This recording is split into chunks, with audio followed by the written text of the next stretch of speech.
Class first year. आज chapter हम 12 कर रहे हैं जिसके एक्सरसाइज 12.1 है और इसका क्वेश्चन नंबर हम करने जा रहे हैं 4 का 5 पार्ट। देखें डियर, ये क्वेश्चन जैसा कि मैंने आपको बताया था, इसमें जो हम चेक करते हैं अगर हमारे पास लिमिट पुट करते हुए इनडिटर्मिनेट फॉर्म आ जाए, जो कि मैंने आपको बताई थी 0 और 0 आ जाए, इन्फिनिटी और इन्फिनिटी आ जाए, 0 की पावर 0 आ जाए, इन्फिनिटी की पावर इन्फिनिटी आ जाए, या आपके पास 0 की पावर इन्फिनिटी आ जाए, इन्फिनिटी की पावर 0 आ जाए, तो ऐसी फॉर्म को इनडिटर्मिनेट फॉर्म कहते हैं। अगर ऐसी कंडीशन आ जाए तो फिर हमने पढ़ा था कि हमने 4-5 टेक्निक पढ़ी थी कि हम उसमें ना सबसे पहले सिंपलीफाई करते हैं। अगर सिंपलीफाई ना हो रहा हो तो हम फैक्टर बनाते हैं, फैक्टर ना बन रहे हो तो हम सब्स्टिट्यूशन मेथड अप्लाई करते हैं, सब्स्टिट्यूट ना हो रहा हो रैशनलाइज करते हैं, रैशनलाइज ना हो रहा हो तो एल हॉस्पिटल रूल अप्लाई करते हैं। तो ये किसी तरह उसको डेफिनेट फॉर्म में लेके आते हैं। अब देखें इसी क्वेश्चन के अंदर अगर हम लिमिट पुट करते हैं x की जगह पे 0, cos 0 1 और यहाँ पे cos 0, अब यहाँ पे cos 0 1, 1 - 1 0 और नीचे भी क्या आ जाएगा 0, 0 ओवर 0 फॉर्म बन जाएगी। ये हमारे पास बन जाएगी 0 ओवर 0 फॉर्म। अब इस 0 0 फॉर्म से निकल के हम डेफिनेट फॉर्म में आते हैं। डेफिनेट फॉर्म में आने के लिए हम ऐसा करते हैं, इसमें इसको देखते हैं कि आप क्या करें, सिंपलीफाई करें, कॉन्जुगेट करें, रैशनलाइज करें, क्या करें। सबसे पहले हम देखते हैं सिंपलीफाई। सिंपलीफाई में देखिए ये फार्मूला बनता है, दोनों कॉस हो दरमियान में माइनस हो तो ये फार्मूला है। तो वो फार्मूला जब हम अप्लाई करेंगे हम जानते हैं कि अगर हमारे पास दोनों कॉस हैं, यानी cos A है माइनस cos B है, दोनों कॉस हो दरमियान में माइनस हो, इसका फार्मूला होता है 2 sin A plus B over 2, फिर होता है आगे sin A minus B over 2। ये फार्मूला है इसका। जब दोनों cos हो दरमियान में माइनस हो, दोनों साइन आते हैं और साथ माइनस आता है।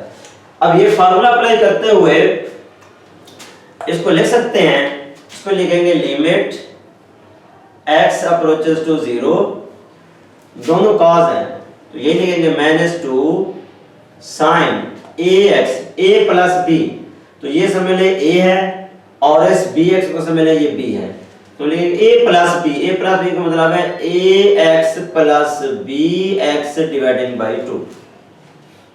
इसी तरह आगे फिर लिखेंगे sin a minus b over 2, तो ये लिखेंगे dear student sin a minus b, a minus b से बराबर ax माइनस bx और डिवाइडेड बाय 2।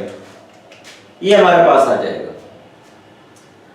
और उसके बाद क्या है, नीचे x स्क्वायर है तो डिवीजन में आपके पास क्या है x स्क्वायर, ये जैसे हमारे पास आ जाएगा। अब इसको मजीद हम लिख सकते हैं लिमिट x अप्रोचेस टू 0, -2 को बाहर ले जाएं, -2 बाहर चला जाएगा, कांस्टेंट है, -2 हमने बाहर लिख लिया और यहां से मैं लिख रहा हूं sin x कम ले लें a plus b x divided by 2। ये जो x स्क्वायर है इसमें से मैं एक x यहां पे लिख रहा हूं इस तरह। अब आगे फिर लिख रहा हूं ये वाली टर्म sin x कम ले लें a minus b x divided by 2 और इसके नीचे भी मैं क्या लिख रहा हूं x लिख रहा हूं। ये हमारे पास आ गया, यानी ये जो x स्क्वायर था इसको ले सकते हैं x डॉट x, एक x इसके नीचे आ जाएगा, एक x इसके नीचे आ जाएगा, दोबारा मल्टीप्लाई करेंगे वही x स्क्वायर आ जाएगा। अब देखिए हमने पढ़ा हुआ है सैंडविच थ्योरम और हमने ये पढ़ा था सैंडविच थ्योरम हमारे पास क्या था कि सैंडविच थ्योरम ये था कि अगर लिमिट जो है थीटा अप्रोचेस टू 0 हो sin theta over theta equal to 1। ये हमारे पास रिजल्ट है कि फंक्शन लाजमी साइन हो, जो एंगल में हो वही डिवीजन में हो, तब इसका रिजल्ट किस इक्वल बनता है 1 के इक्वल बनता है।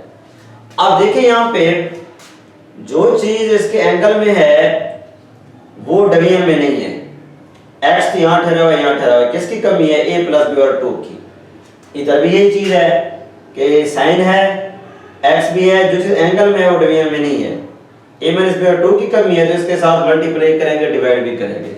ये चीज यहाँ पे लिखेंगे, मैं लिख रहा हूं -2 लिमिट x अप्रोचेस टू 0, मैं इसको लिख रहा हूं sin A plus B X dividing by 2 division में इस x के साथ मैं लिख रहा हूं a plus B over 2 into X और इसके साथ मल्टीप्लाई भी कर रहे हैं a plus B over 2 into X तो पहले से लिखा हुआ था ना, हमने इसके साथ मल्टीप्लाई भी किया, डिवाइड भी किया, दोबारा जो कट करेंगे वही रिजल्ट आएगा जो ऑलरेडी पहले ठहरा हुआ है।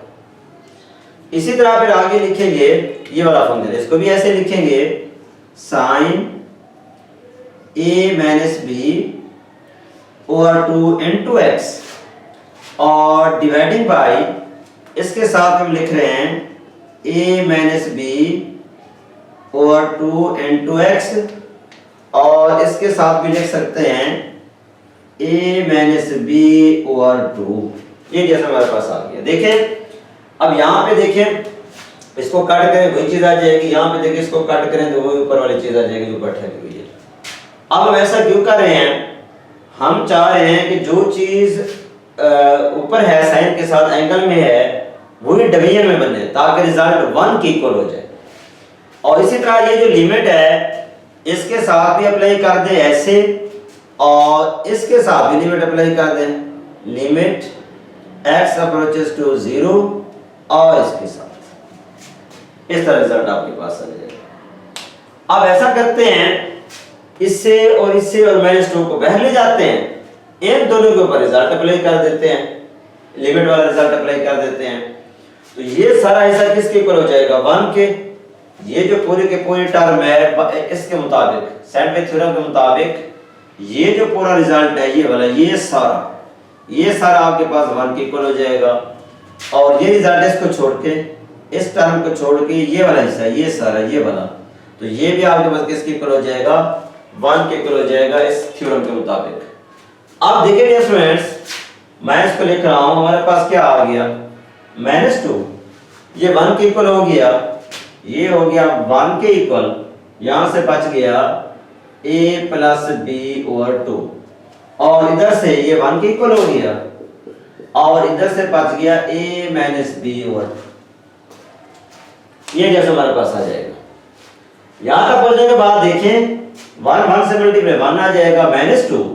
इन दो पे गौर करें, ऊपर a plus B a minus B formula बन रहा है। a plus B minus B का फार्मूला आपने पढ़ा हुआ है कि अगर हमारे पास a plus B a minus B है तो इसका रिजल्ट होता है a square minus b square, ये होता है a square minus b square, इसके इक्वल होता है।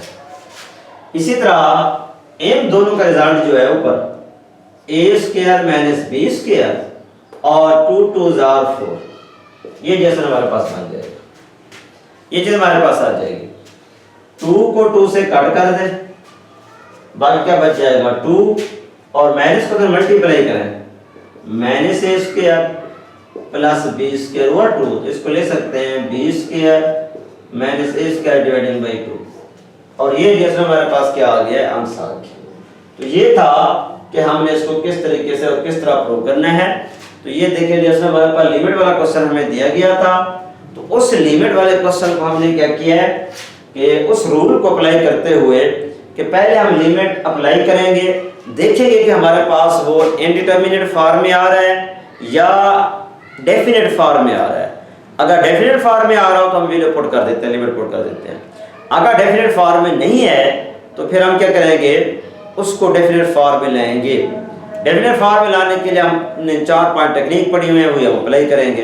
ये 0 और 0 फॉर्म बन रहा था, हमने सिंपलीफाई कर दिया, फार्मूला अप्लाई कर दिया। फार्मूला अप्लाई करते हुए इसको सॉल्व करते हैं और ये सैंडविच थ्योरम अप्लाई किया हमने और हमारे पास ये जो क्या आ गया है आंसर आ गया। तो ये प्रूव हो गया। उम्मीद है जैसे ये क्वेश्चन आपको समझ आ गया होगा। मजीद किसी जगह किसी पॉइंट पे समझ ना आई हो कमेंट सेक्शन में कमेंट करके आप मुझसे डिस्कस कर सकते हैं। लाइक और कमेंट जरूर कीजिएगा, सब्सक्राइब करना ना भूलिएगा। ओके डियर स्टूडेंट्स, अल्लाह हाफिज।